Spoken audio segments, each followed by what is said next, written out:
This is the Last Minute Blues Podcast with Jeff Burton, Donnie Fandango, and former Blues defenseman Jamie Rivers. It is the Last Minute Blues Podcast. Donnie Fandango, Jeff Burton, and Mr. Jamie Rivers. Jamie, what's up, dude? You know what? Happy early Father's Day. Oh, wow. Thank you, Donnie. You too. Thank you, man. You too. I got to tell you, Mary asked me a million times, what do you want to do? What do you want to do? Nothing. Seriously. I might go to a record store, but that's it. Like, I'm going to do nothing on Sunday, and I'm going to let them. I'm going to wake up, I'm going to watch Three Stooges. I don't know what I'm going to do. What is your feelings on extracurriculars for your kids being scheduled on Father's Day or Mother's Day?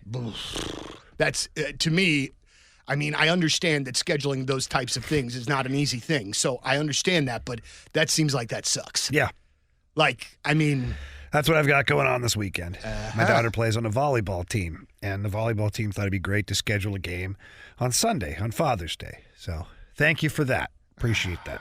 So now I have to either disrupt the Father's Day with all of my kids to go to the volleyball game, or tell my daughter she can't go to her volleyball game because it's disrupting Father's Day, which either way, I feel like I'm being selfish in one way or the other. Yeah. And you as the athlete, there's no way you're telling her that she's not going to tell play her to miss, right. But like it's dumb. Yeah, man. Yeah, no good. That's no good. Well, we got a couple of emails here.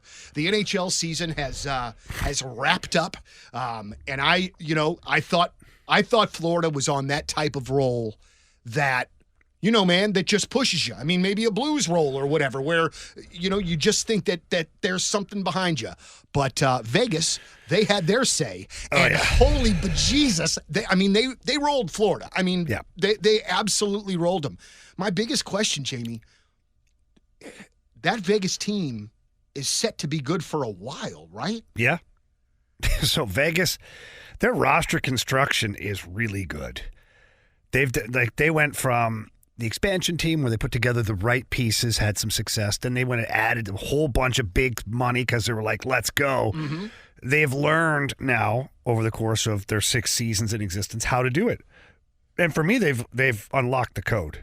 You get 2 top-end guys up front that you pay big money to, and you get 2 or 3 top-end defensemen that you pay big money to.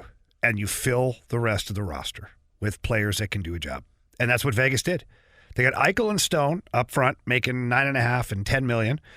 Then it drops off. Then there's like $5 million guys, $3 million guys. Guys are making $775,000 on a team that just won the Stanley Cup. On defense, you got Petro at 8.8.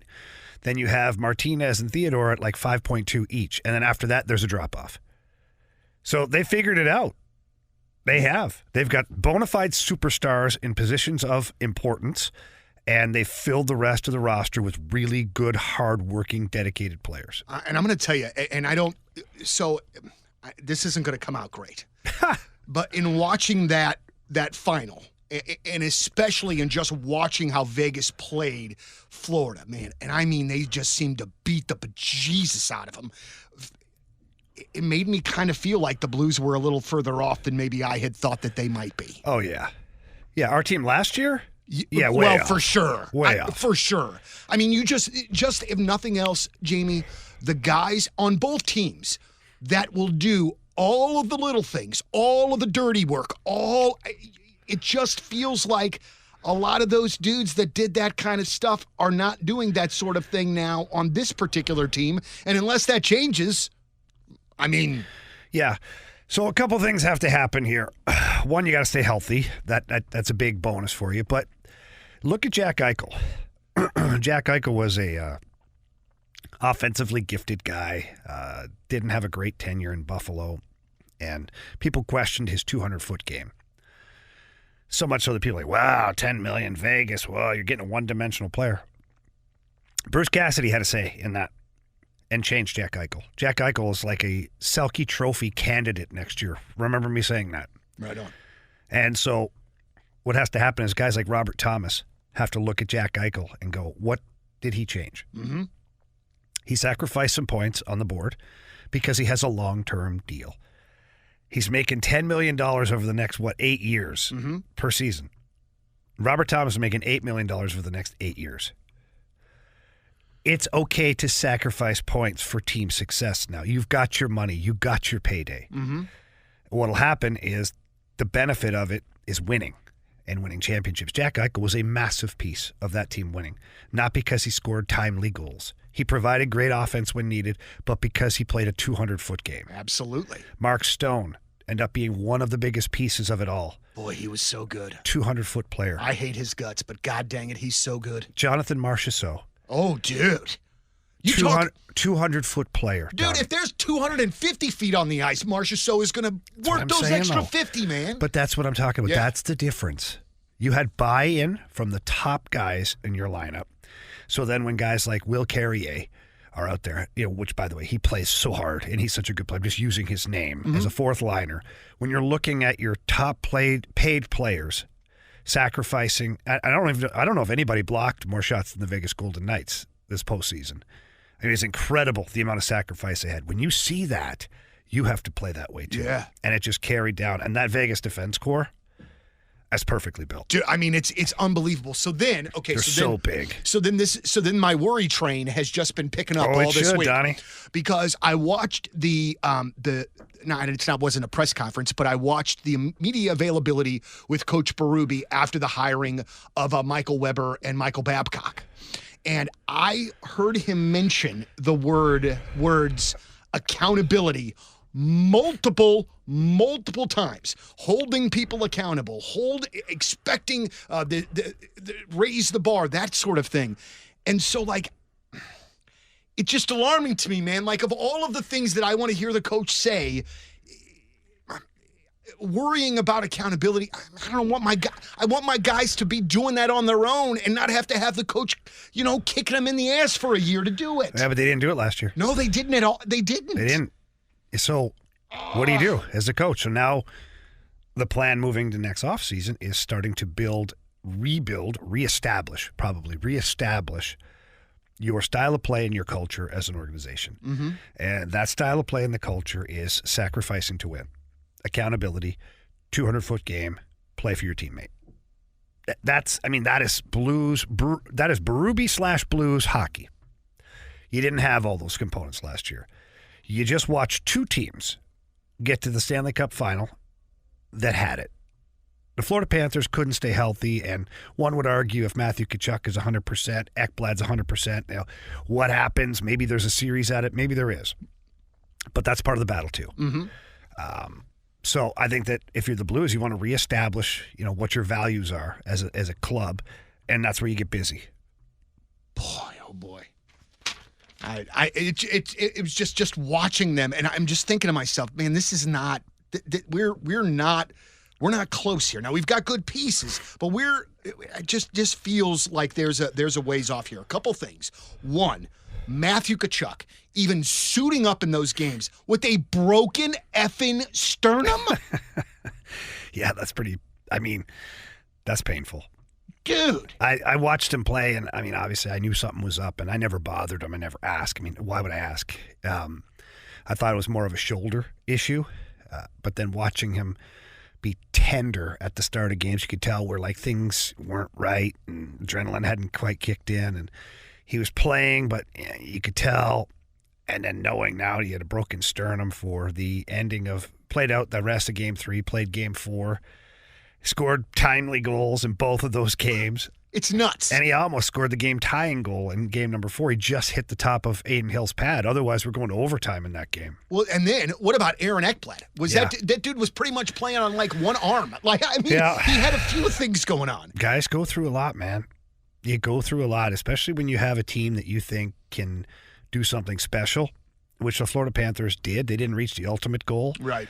But they got all the way to the Stanley Cup Finals and were 3 wins away from, lifting that thing. When you get that chance, it's amazing what you'll play through to try and make it happen. And it always bothers me to hear these things after the fact, because knowing just what guys went through when I played and the stuff I went through personally when I played, and it catches up to you. It does. How could it not? Like, my body is ruined for life because of playing through injuries I probably shouldn't have. But it goes with the territory. Yeah. It's the nature of the beast. And you couldn't tranquilize those guys to not play. Yeah. There's no way. Because, man, like part of me, like the sort of rational side of my brain, which there is, it's small, but it's there, says, man, I don't love hearing. I love an athlete that wants to lay it on the line for his team and for his friends. I mean, dude, much respect. But, like, at the same time, man, like, I feel almost guilty patting these guys on the back for doing something that legitimately, like you say, is going to affect them potentially the rest of their lives, these injuries. It's hard, man. It's a choice that we make. And it makes me feel like a bully, kind of. No, you know what I mean? Don't feel like that, because no matter what you think, they're going to do whatever the hell they want anyways. Yeah, that's true. I can tell you that. Yeah. You know, there's times where, I told you this before, I just lied to trainers, lied to coaches, and was going to my own doctors on the side to fix injuries that I had because I wanted to stay in the lineup, let alone in a Stanley Cup run like that. There's no way.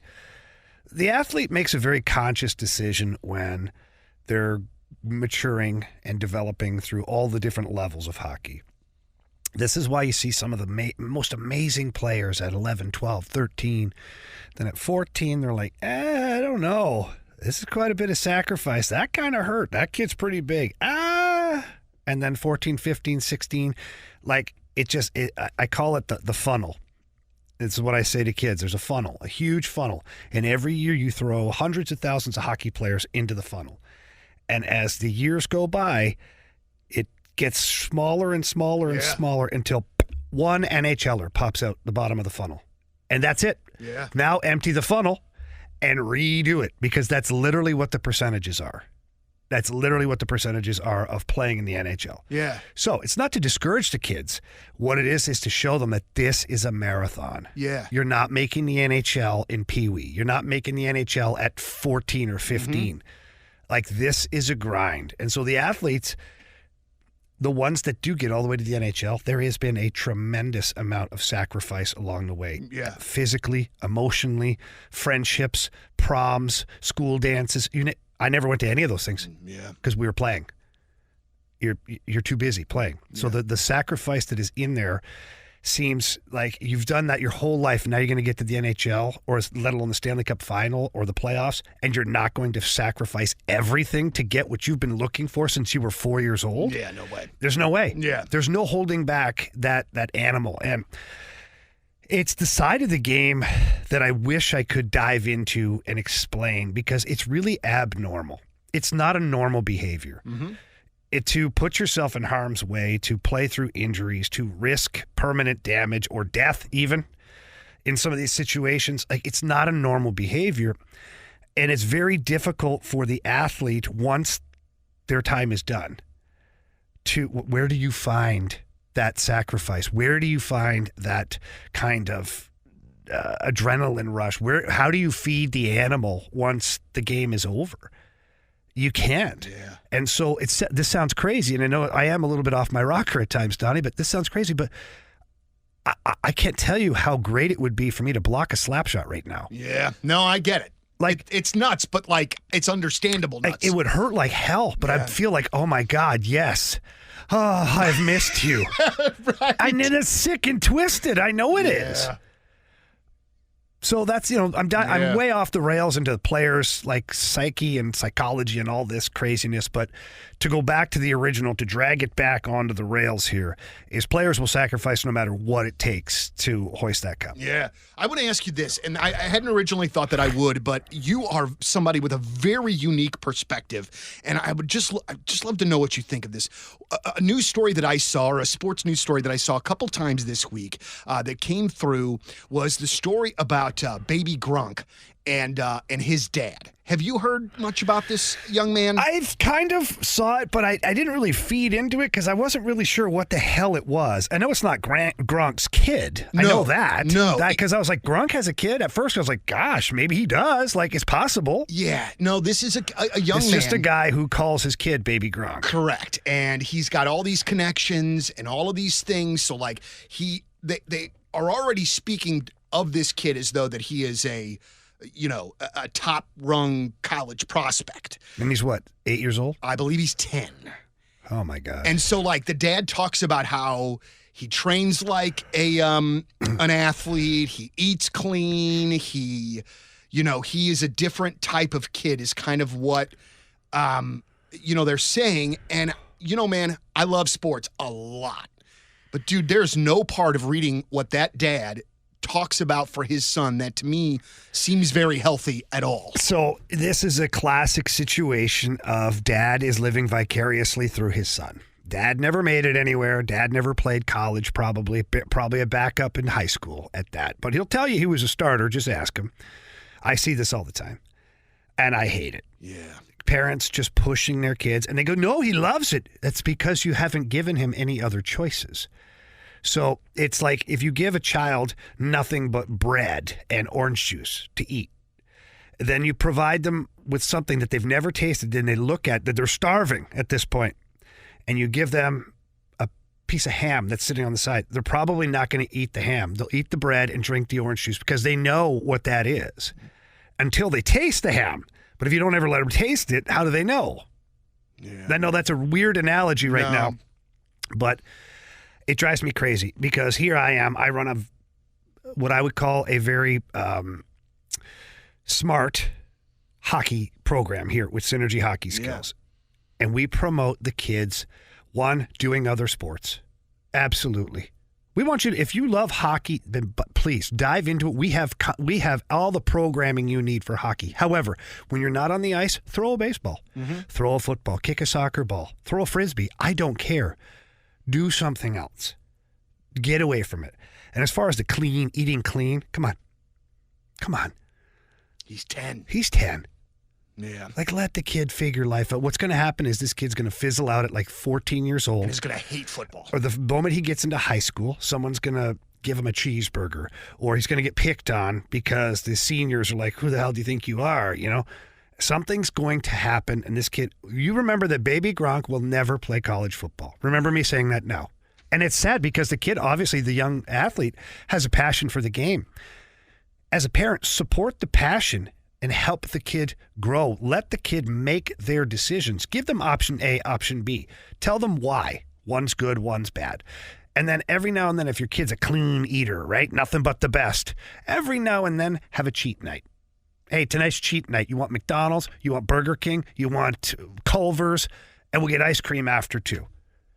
You had a hell of a practice. Let's go get a Dairy Queen. Dude, this makes me sad talking about it. It makes me sad. It pisses me off, is what it really does, Donnie. It just does. I've seen it too much, and I've seen it like growing up, all that. It's ridiculous. Well, and also, too, one of the reasons that made me know that it was baloney is over talking to you over the course of the last few years and how you run your camp. And one of the first things that you talk about with your players is that you want them to have fun, that you want them to enjoy being there and doing it. And if they're not having fun, what the hell are they doing there? 100%, man. And then it goes from a passion to a punishment. I didn't see this dad talk about fun in that article for his son playing football one damn time. Well, no, because it's the dad that's wired right now with the dad is dedicated to the progress. The dad is a fully grown, fully successful or unsuccessful businessman. Like, he has already experienced life, so he knows that this is the path for a football player. This is the path. So the kid has no idea. It's the dad that's feeding the kid the behavior. It's not right. And then another thing that doesn't have to do with hockey on a hockey podcast, but every time that I talk or that I think in my brain about the Cardinals firing Ali Marmol, I think of I can honestly hear you in my head going, does he play? Is he a player? I know. Is he? But man, if you're watching this mess like the rest of us are, how does this? Dude, this seems to be a problem that's been going on for a long time that is now kind of rearing its ugly head as far as player development, all of this stuff. But I'm almost to the point, Jamie, as a hardcore, diehard St. Louis Cardinal fan, to tear this sucker down and to just start all over again with Jordan Walker and Nolan Gorman. You don't have to do that. You shouldn't have to do that. No, you don't have to do that. So let's not panic here. I'm a passionate. Listen to me for a second. Dude, not panic. Don't shake your head at me. No, put the objects down. That's not in your best interest. You've been watching what I've been watching. I know. But here's what we have to do is just like during the Blues season, got to remove ourselves as passionate fans for a second and then evaluate the roster of what you actually have. You have some really good pieces in place. Yep. So tearing it down would be asinine. You're right. Be absolutely asinine. You have an MVP at first base. You have a runner-up MVP at third base. They may not be playing like it right now, but you do have those guys. You have a catcher behind the plate that has made his mark in the major league level for a long time. He has a World Series championship. He will figure things out. So just leave those guys alone, okay? What you need is some of the younger guys need to learn to suck it up, play with a little more grit. And in talking to certain people within the organization, there's some younger guys, younger-ish, the 21 to 27 range, that don't have the grit necessary. Some of the pitchers don't want the ball 2 days in a row. They're tired and using me too much. And, whoa, that's where the problem is. Yeah. So now John Mozeliak and the Cardinals, what they have to do is get back to Cardinals brand baseball, where it's all about the birds on the bat, not the name on the back. And I think they're going to try and do that. As far as Ollie Marmol's concerned, I have been very upfront and honest about this, that I thought yesterday, as we record this podcast, is Friday, June 16th. I thought yesterday, Thursday, June 15th, was D-Day for Ollie. Mm-hmm. Off day between series. Your team is terrible. No one seems to have answers. There's no response. There's no energy. There's no life. There's nothing. I thought the Cardinals would fire Ollie Marmol yesterday. Did I agree with it as far as like his performance base? I don't think I agreed with it, but I understood it. Mm-hmm.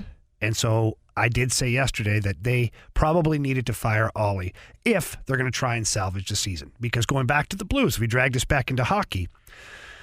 And this is where Army did a really good job. As a fan right now of the St. Louis Blues, towards the midseason, just after midseason, when Army had his big press conference, you knew what the plan was. Yep. So you knew it was going to hurt. The rest of the season was going to be a little painful. There'd be some bumps in the road. Some of your favorite players were going to be traded. Yeah. But he told you. He said, this is what we're doing. This is what the intentions are. Craig Berube is staying. The players are going. I can't trade all of them, but I'm going to trade a lot of them. Mm-hmm. And he did. But Blues fans now are like, okay, it's Army's vision. He's done right by us the entire time. He's got a Stanley Cup championship. We're going to ride it out. Army, you're on notice, but we'll let you, we'll give you your time here. Yeah. So where I think the Cardinals have been a little bit arrogant in their handling of this season is I've yet to see John Mozeliak present himself in a full capacity media press conference. Yeah. State of the Union type talk. You have shareholders, is what I called them on the show yesterday, shareholders. And you have 3 million shareholders because that's how many people will attend Cardinals games. Now there might be repeats or whatever. So pick a number as far as your shareholders are concerned. Doesn't matter. You owe them an update or an explanation. Yeah. Or a plan. If you're the Cardinals, want to say, hey, here's the plan. We're not firing Ollie. We believe in what they're doing. The players are on notice. And although we will not tear this down, your lineup will look much differently following the trade deadline this year if we can't turn this around. That is our plan right now. We are in wait and see. Why are we wait and see? Because nobody's going to deal us any player that's going to help us right now without us sacrificing, just losing the trade. The Cardinals are not in the business of losing the trade. But at least then you'd know. Yeah. It's just, dude, it is my, I've been a Cardinal fan since I was like 7. Baseball was my first favorite sport. And I don't remember ever feeling this apathetic about the team. Have you ever felt this in the dark? No. I really feel like. I feel like we're not even aware of what's really going on. We don't even really know this Cardinals team. That's what I feel like. I feel like I watch this team every night, religiously, and I cheer for them every night, but I don't really know who they are because I don't know what the hell's going on. And I don't know what this is, and this is probably just me in my head, but even as the Blues were struggling, there was still this burning sense in me all right, well, they're going to get it right. They're going to figure it out, even if it's next year. But you know why, Donnie? I guess because my general manager of my hockey team has kind of led out the plan for me to be patient and to watch. The face of the franchise, the boss, the big kahuna next to the ownership told you, you will feel this pain. You will be on the roller coaster for the rest of the season. But there is light at the end of the tunnel, and here's our plan. That's why everything got better from a fan standpoint, an understanding standpoint. Yeah.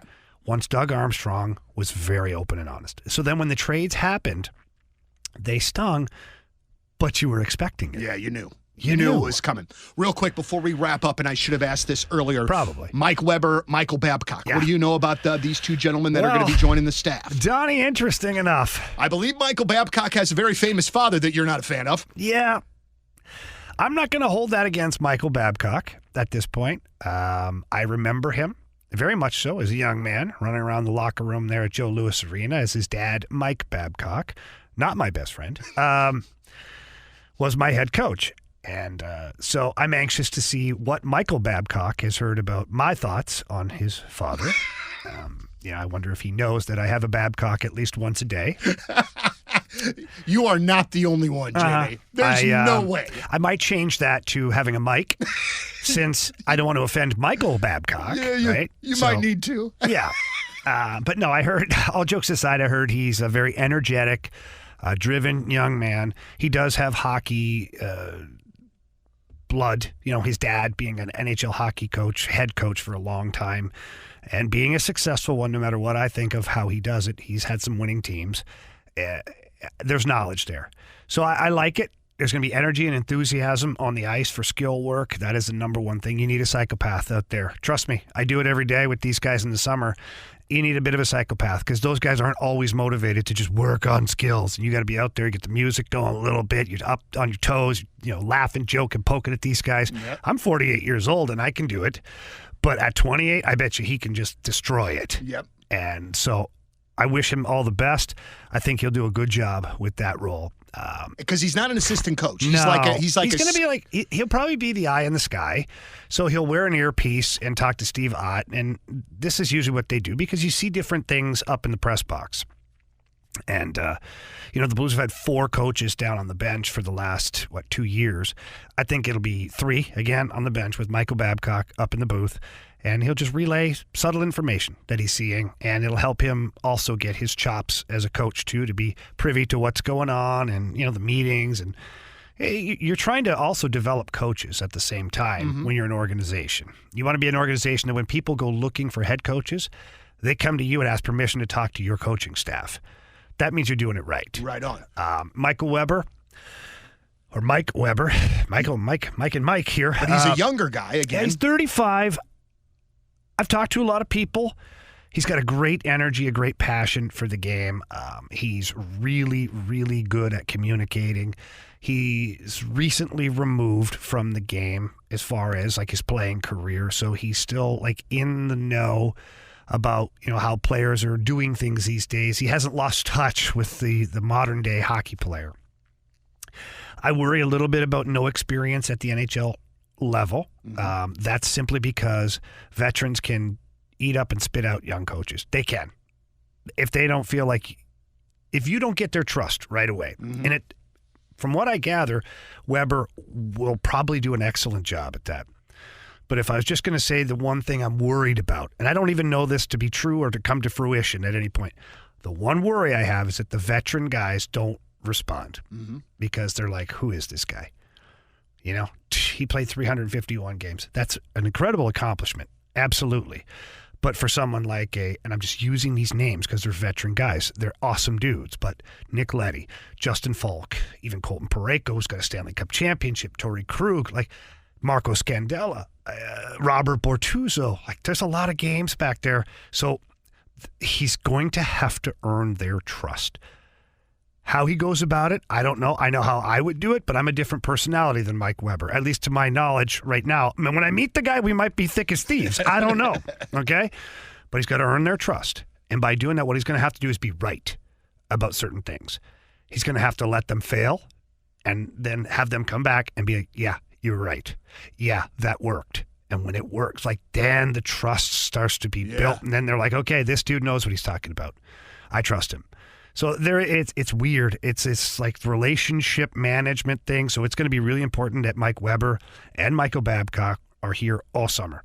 and they're at the rink with the guys. You're not allowed to be coaching guys, but they can come to you and talk to you. They can, whatever it is, get on the golf course with guys. Like whatever it is, like get integrated within the group so that when training camp comes around, you're one of them.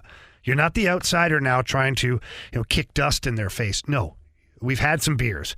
We've played some golf. We've had a barbecue. We've done like whatever it is that you know this guy at least. Do you think Doug Armstrong has got a big trade coming?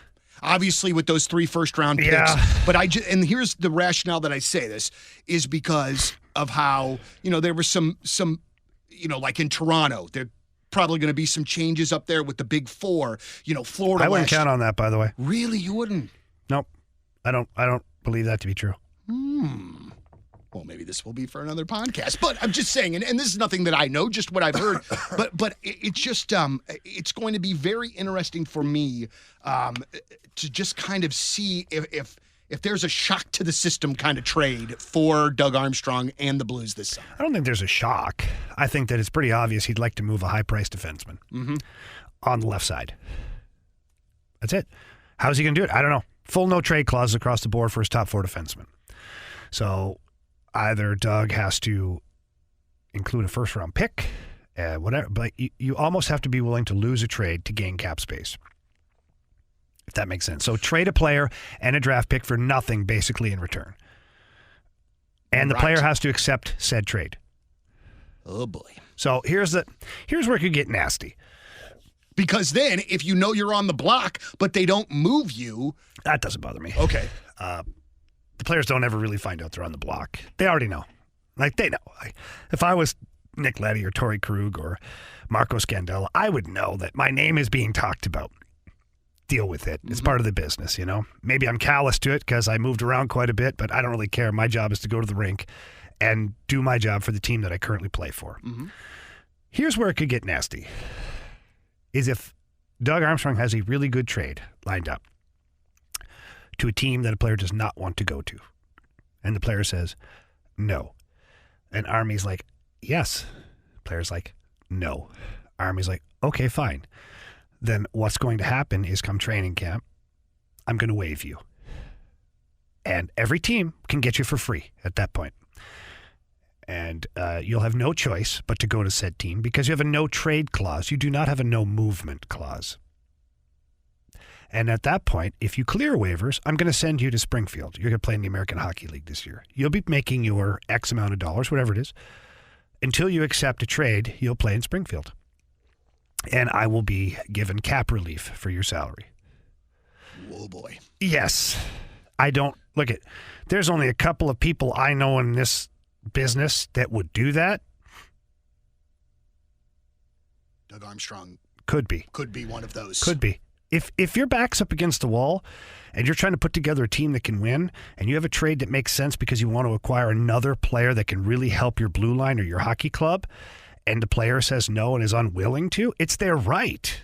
That was negotiated in the contract, but this is also another reason why Doug Armstrong never yet has given out a no movement clause, because he always has a play. He has an out with the movement, because you can move a guy to the minors. That's not a trade. And when you're picked up off waivers, that's not a trade. Dude, this is fascinating. So when do you think... I don't think it's going to happen. Nope. I just said, if it really gets put... so I don't want people to be like, well, Rivers said Army's going to... No, I didn't. Just hypothetically. I'm giving people options as to what could happen. A lot of times when a player finds out that the team is ready to trade them, they can say no. Then the team can come back and say, fine, but we still want to trade you. Can you give us a list of 3 to 5 teams that you would go to? And then they try to orchestrate a trade to those teams. Boy, oh which still doesn't mean it's not happening. Vladimir Tarasenko did that 2 years ago. Right. So, right. You know what I mean? Boy, oh boy, this is going to be fascinating. Yeah, so when you talk about a major trade, like a shocking, surprising trade, I don't know if that happens. Mm-hmm. I don't know if that happens because I don't think Army really wants to acquire anything as far as the players like in return. I think he wants to unload some salary and then sign free agent type guys. Boy, this is going to be fascinating. And the draft is in 2 weeks. Yeah. Right? In Smashville. So this, oh God, I hate that. Donnie, I got you tickets. We're going, you and I. Listen, Listen, I'm going to tell you this. What? Are you saying no? No, listen. I will gladly go. Wow. It will be a great time with you. However, there is no way that I am going into that city and into that arena and not getting into a verbal altercation with some Predator fan somewhere. It is impossible. There are nice people down there in the city of Nashville.